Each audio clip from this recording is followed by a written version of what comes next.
बिस्मिल्लाहिर्रहमानिर्रहीम अस्सलाम वालेकुम। Welcome to quick review. और क्विक रिव्यू में आपका करंट अफेयर सीरीज के अंदर वेलकम है। और करंट अफेयर्स में आज हम बात करने लगे हैं जी,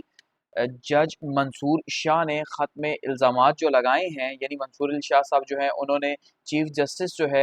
यहया आफरीदी साहब को एक लेटर लिखा और उस लेटर के अंदर 6 क्वेश्चंस जो है वो उठाए हैं। तो इन क्वेश्चंस को हम यहाँ पे डिस्कस करेंगे बेसिकली। और इससे हमें ये भी अंदाज़ा होगा कि जो पाकिस्तान के अंदर इस टाइम पे जो हालात हैं जुडिशरी के, ठीक है, वो क्या है, जुडिशरी कितनी ज़्यादा इंडिपेंडेंट है और इस टाइम पे जुडिशरी के अंदर जो है वो किस किस्म की तकसीम हमें देखने को मिल रही है। क्योंकि इस टाइम पे हम ये देख रहे हैं कि एक साइड पे टॉप सीनियर जज हैं जस्टिस मंसूर अली शाह साहब, ये जो आपको दिखाई दे रहे हैं, ठीक है, जिनको एक्चुअली में जो है चीफ जस्टिस बनना बनना था, लेकिन आपने देखा कि 26th अमेंडमेंट के थ्रू जो है इनको रास्ते से हटाया गया और उसके बाद जो है वो एक जूनियर जज को यहया आफरीदी साहब जो हैं इनको चीफ जस्टिस बना दिया गया 26th अमेंडमेंट के बाद। ठीक है, तो बेसिकली क्योंकि ये ज़ाहिर बात है हुकूमत को सूट कर रहे थे, ठीक है, जो एक आम राय है, और ये हुकूमत को सूट नहीं कर रहे थे या शायद हुकूमत के पीछे बैठे लोगों को सूट नहीं कर रहे थे, इस वजह से जो है वो इन्हें हटा दिया गया। तो उसके बाद से हमने देखा पिछला 1 साल हो चुका और 1 साल के अंदर हमने देखा कि जो सुप्रीम कोर्ट की जो इंडिपेंडेंस थी, जो एक्चुअली में हम ये कहते थे कि सुप्रीम कोर्ट के फैसले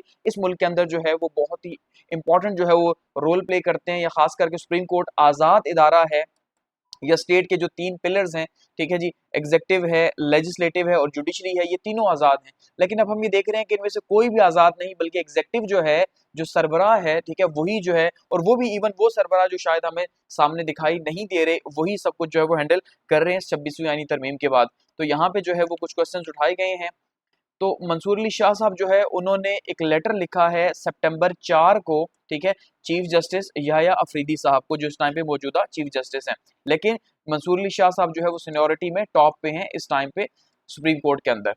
उसमें उन्होंने 6 जो है वो इंस्टीट्यूशनल कंसर्न्स जो है वो बेसिकली शो किए हैं, और उन्होंने साथ में ये भी कहा कि भाई आपने ये नहीं समझना कि कोई मेरी ज़ाती अदावत नहीं है, यानी मैं कोई ज़ाती दुश्मनी में कि मुझे चीफ जस्टिस नहीं बनाया गया तो मैं लिख रहा हूँ, ऐसा नहीं है, बल्कि ये इदारे की इज्जत का सवाल है, या इदारे की जो साख जिसे हम कहते हैं एक्चुअली में ना, ठीक है, गुडविल। तो साख का सवाल है कि भाई क्या हो रहा है, आप मेरी बातों का, मैंने आपसे बरमला लेटर्स में भी पूछा, उन्होंने कहा, मैंने आपसे वैसे भी पूछा वर्बली भी, लेकिन आपने मुझे जवाब नहीं दिया। तो फिर से उन्होंने कहा, क्योंकि ये इसलिए उन्होंने पूछा कि 8 सितंबर से जो है वो एक नया अदालती साल स्टार्ट होने लगा है, ठीक है, और उससे पहले जो है वो क्या होगा, एक पूरी मीटिंग बैठेगी, एक पूरा जो है वो जजेस को बुलाया जाएगा और अपनी परफॉर्मेंस दिखाई जाएगी कि देखें भाई हमने कितने ज्यादा तीर मारे हैं और अगले साल में हमने कौन कौन से तीर मारने हैं। हालांकि आपको पता है कि जो हमारी जुडिशरी के हालात हैं वो तो 26वीं यानी तरमीम के बाद खास करके जो है वो क्या बने हैं कि इंडिपेंडेंस नाम की तो कोई चीज नहीं। तो वो कह रहे हैं भाई कि आप जो है वो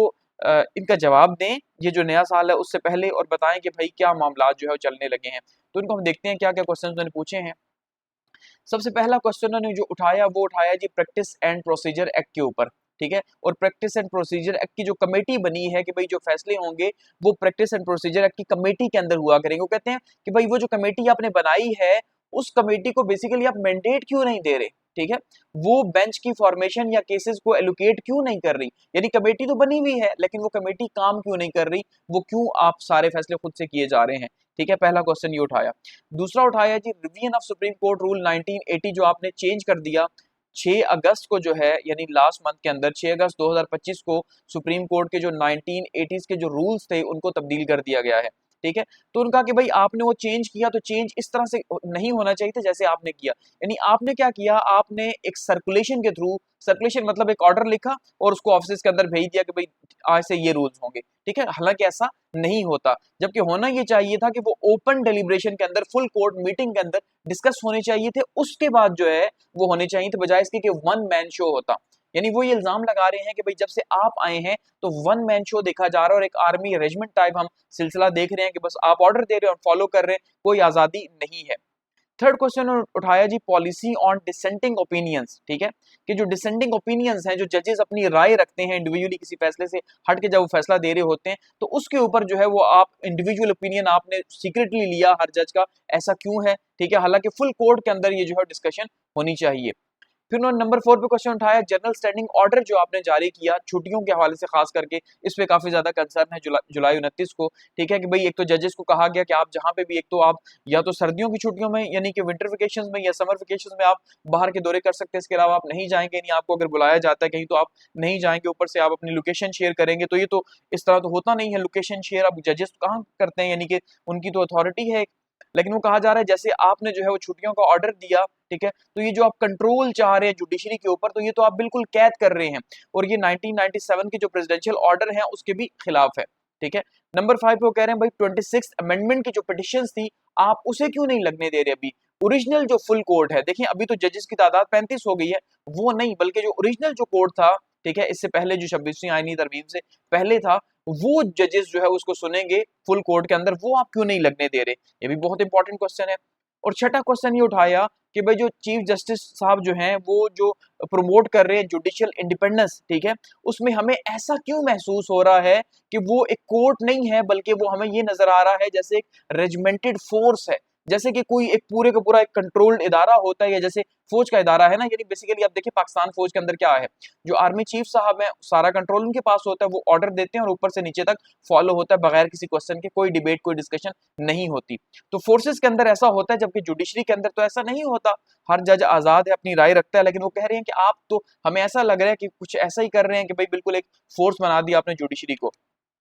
देखिए यहाँ क्वेश्चन को आप ये समझिए कि सबसे पहला क्वेश्चन क्या है, प्रैक्टिस एंड प्रोसीजर एक कमेटी के हल से किया गया कि भाई ये कमेटी अब तक अपनी कानूनी फराइज की अंजामदेही के लिए क्यों नहीं बुलाई गई, ठीक है, बनाई तो आपने है, बुलाई क्यों नहीं गई भाई। दूसरा है सुप्रीम कोर्ट रूल्स 1980 में तरमीम जो हुई है, तो वो आपने एक सर्कुलेशन के थ्रू क्यों की, बजाय इसकी ओपन कोर्ट के अंदर, उसके अंदर जो है वो फुल कोर्ट में एक बहस मुबाहिसा होता ना, बातचीत होती, तो उस फिर बात बनती। तीसरा जो इख्तिलाफी रोड या डिसेंडिंग ओपिनियंस हैं उसको आपने खुफिया तौर पे जजों से इनफरादी राय क्यों बनाई, बजाय इसके कि फुल कोर्ट मीटिंग के अंदर खुले आम मुबाहिसे जो है वो होते, ऐसा क्यों हुआ,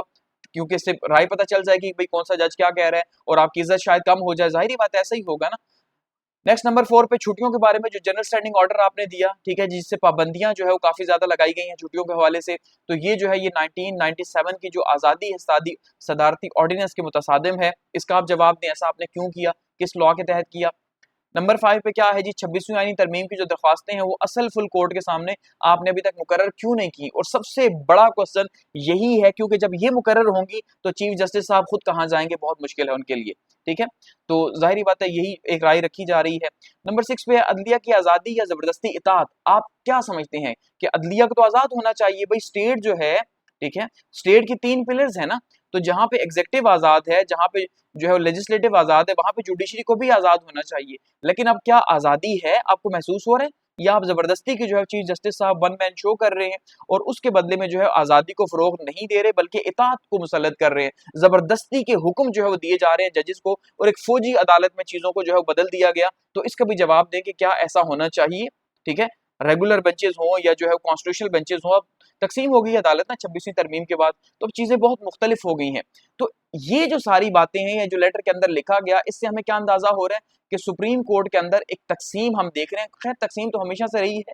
लेकिन इस बार जो है जो तकसीम है वो बहुत डिफरेंट टाइप की तकसीम है। वो डिफरेंट टाइप की तकसीम ऐसे है कि इस बार जो है उनकी साख के ऊपर क्वेश्चन उठा कि भाई आपकी साख क्या है, आपकी क्रेडिबिलिटी एक्चुअली में क्या है, आप इतनी बड़ी पोजीशन पे बैठे हैं और आपका काम है पूरे के पूरे इंसाफ के निजाम को जो है वो आगे लेके चलना और इंसाफ के निजाम को उसके पांव पे खड़ा करना, तो आप कर क्या रहे हैं, कोई परफॉर्मेंस नहीं है, कुछ भी नहीं है। तो ये क्वेश्चन बेसिकली जो है वो उनकी जात के ऊपर उठाए गए हैं कि भाई आप एक अच्छे चीफ जस्टिस शायद नजर नहीं आ रहे, अगर हैं तो इन बातों के जवाब दें, ठीक है। तो ये कहा जा रहा है सीनियर तरीन जज की तरफ से।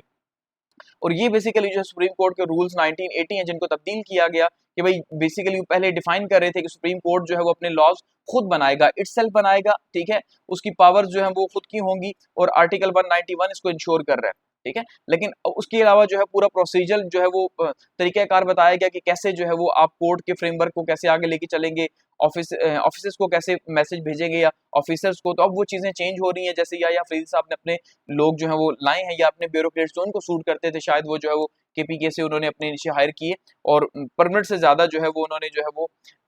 आर्जी तौर पे जो है वो लोग वहां पे भर्ती किए हैं जो शायद उनको सूट कर रहे हैं। तो उसके हाल से क्वेश्चन जो है वो उठाए जा रहे हैं। अब की इंस्टीट्यूशनल कंसर्न्स क्या पैदा हो रहे हैं, जो कि मंसूर अली शाह साहब बता रहे हैं कि भाई कंसर्न्स क्या हैं, ठीक है। सबसे पहले जो कमेटी आपने बनाई है उसको साइडलाइन कर दिया आपने, यानी जाहिर बात है कमेटी इसका मतलब है पैसिव है, ऐसे ही है ना। तो कमेटी पैसिव है जिसमें जस्टिस अमीनुद्दीन है, यहया अफरीदी हैं और मंसूर अली शाह हैं, तो दो तो एक जैसे हैं, यानी कि उनकी राय तो सेम है लेकिन ये डिफरेंट है, तो ऐसा नहीं होना चाहिए, ठीक है। तो सबसे पहला क्वेश्चन ये है। दूसरा है रूल डिवाइस जो है वो विदाउट डेलिब्रेशन आप कर रहे हैं, रिवाइज भी आप कर रहे हैं और बगैर किसी जो है वो इरादे के बगैर विजडम के आप कर रहे हैं, यानी उसमें कोई अक्लमंदी नहीं है, आप क्यों कर रहे हैं बता नहीं रहे। डिसेंडिंग ओपिनियन पॉलिसी जो है वो आपकी टिक बॉक्स है। टिक बॉक्स का मतलब ये है कि आपने बस यस यस कर देना है, ठीक है, और अगर नो कोई कर रहा है तो बस नो कर दे, बजाय इसके कि नो इसने किया तो क्यों किया, इसके ऊपर डिबेट होनी चाहिए ना। आजादी तब है, तभी तो कोई पता चलेगा कि भाई फैसले सही हो रहे हैं गलत हो रहे हैं, ऐसा नहीं होना चाहिए। लीव पॉलिसी के हवाले से जो आपने रिस्ट्रिक्शंस रखी हैं वो क्यों है, और इसके अलावा उन्होंने बताया कि भाई जी जो इस टाइम पे बैकलॉग है, इतने ज्यादा जजेस तो हो चुके हैं लेकिन उसके बावजूद 57,000 केसेस या 57,500 केसेस जो है पेंडिंग में पड़े हुए हैं, और 26वीं आईनी तरमीम जिसके बाद आप चीफ जस्टिस बने हैं उसकी लेजिटिमेसी के ऊपर भी जो है वो क्वेश्चंस उठाए हैं। तो ये बेसिकली बहुत ही इंपॉर्टेंट क्वेश्चंस हैं जो कि पाकिस्तान का जो जुडिशियल सिस्टम है उसमें जो है वो आप इनका रेफरेंस दे सकते हैं कि भाई इस टाइम पे वहाँ पे खुद तकसीम मौजूद है, और ऐसी जो है वो अमेंडमेंट पास हुई है 26 के, जिसके ऊपर शायद जो है अभी तक हम ये देख रहे हैं कि भाई कोई कंसर्न जो है या आप ये कह लें यूनिटी पैदा नहीं हो सकी सुप्रीम कोर्ट के अंदर, और इन फ्यूचर जो है ये चीज़ें मजीद तकसीम पैदा करेंगी सुप्रीम कोर्ट या पाकिस्तान के इंसाफ के निज़ाम के अंदर, जिससे ओवरऑल पाकिस्तान का इंसाफ का निज़ाम मजीद जो है वो तबाही की तरफ जाएगा असल में। ठीक है, थैंक्स फॉर वॉचिंग।